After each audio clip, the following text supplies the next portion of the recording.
Assalamualaikum warahmatullahi wabarakatuh.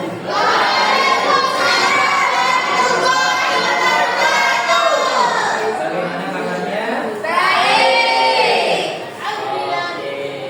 Ya, sebelum kita mulai pembelajaran seperti biasa, ya, Pak Guru akan absen terlebih dahulu. Ya. Alude, Ani, Bayi, Elma, Kirana, Mulyani, Eka, Waris, Bulan, Fitro, Zainul.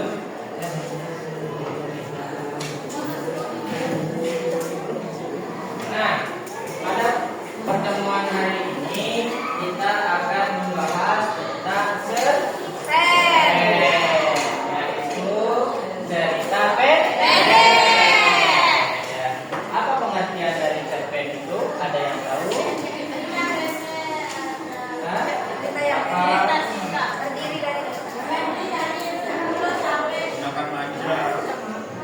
Ayo, ada yang tahu tentang cerpen sebelum Pak Guru masuk ke pengertian ini? Masa kalian pernah mendengar kata cerpen? Oke, ya.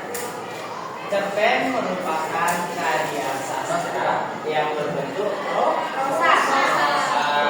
Ya, jadi cerpen itu ya menceritakan tentang suatu kisah, ya, baik fiktif ataupun nyata. Ya, itu adalah cerpen. Ya, cerpen termasuk karya naratif. Yang ini karya sastra tulis yang sering apa? Ada yang tahu? Yang sering kita baca. Contoh salah satu cerpen itu apa? Ada yang pernah baca cerpen? Si Kancil. Ya. Apakah itu termasuk cerpen? Hah? Dongeng atau cerpen?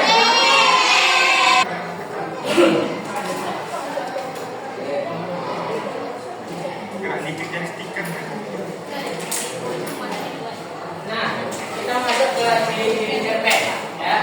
Ciri-ciri cerpen itu di sana ada tokoh,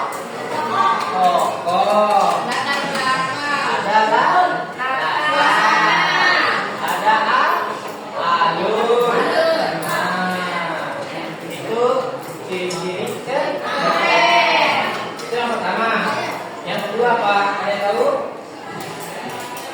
Memiliki satu konflik utama.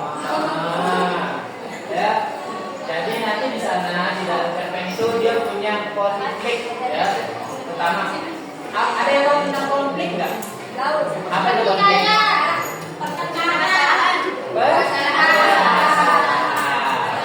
Puncak permasalahan, ya. Konflik itu adalah puncak permasalahan.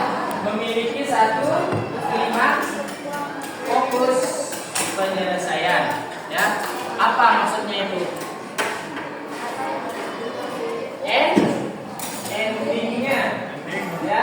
Apakah endingnya nanti dia akan bahagia dalam suatu cerita itu, ya? Apakah endingnya dia akan menjadi sedih, ya, galau dan sebagainya, ya. Nah, itu yang ketiga. Yang keempat apa?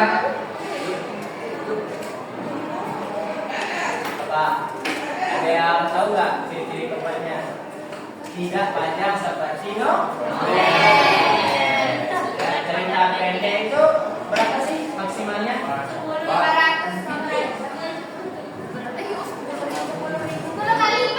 500 sampai 1000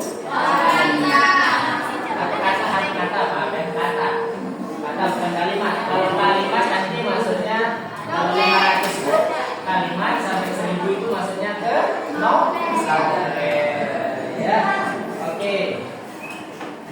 menggunakan ciri-ciri yang kelima apa? Bajas. Menggunakan bahasa yang padat dan jelas. Maksud jelas, padat dan kompak. Ya. Itu adalah ciri-ciri dari cerpen.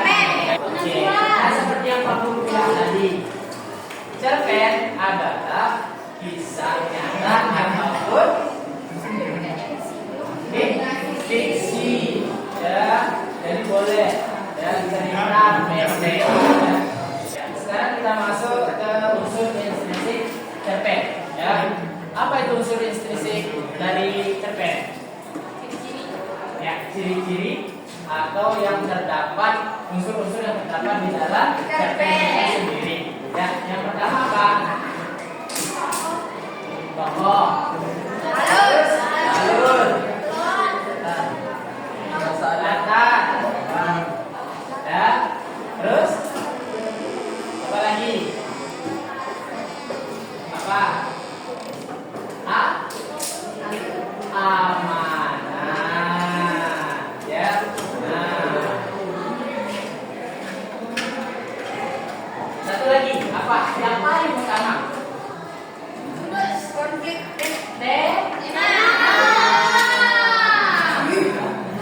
Oke, ya. Nah, Pak Guru tanya, ya. Sekarang alur itu mana dia contohnya? Alur sebuah cerita. Alur maju dan alur mundur. Ada satu lagi alur apa namanya? Ganda. Ya, yang alur ganda itu menggunakan dua alur sekaligus, yaitu alur maju dan mundur. Ya. Oke. Terus di sana ada tadi amanat. Amanat itu apa amanat?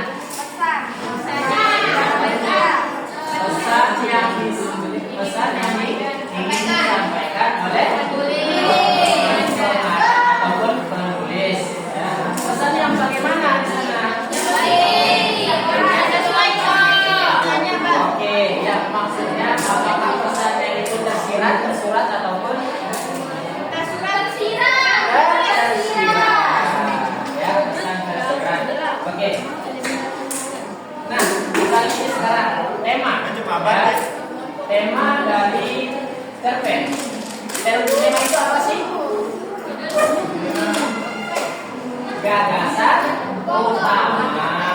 Ya, gagasan pertama yang digunakan untuk membuat cerita pendek itu sendiri. Contohnya mana? Misalnya sekarang apa? Contoh misalnya contoh tema nih. Contoh tema. Ini ada yang bisa buat tema nggak? Tema untuk cerpen. Misalnya sekarang kegiatan sekolah pagi hari ini adalah belajar bahasa Indonesia. Saya dari rumah berangkat jam 7 pagi. Sampai ke sekolah jam 7.15 dan memulai pembelajaran jam 7.30. Apa kira-kira tema yang tepat?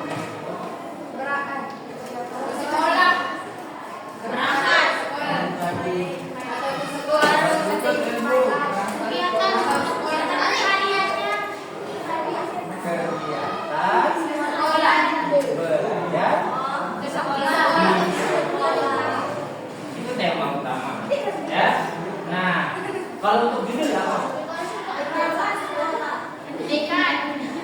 Untuk judul kira-kira. Judul. Tapi Pak Guru mau tanya, misalnya kalau temanya tadi adalah kegiatan belajar di sekolah, kira-kira judul yang enak untuk apa? Kegiatan di sekolah. Belajar. Hari Sabtu. Kalau tema itu lebih pendek dari judul. kegiatan dari coba temanya, coba judulnya. Temanya tadi kegiatan belajar di sekolah.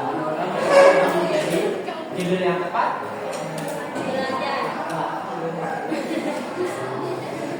apa?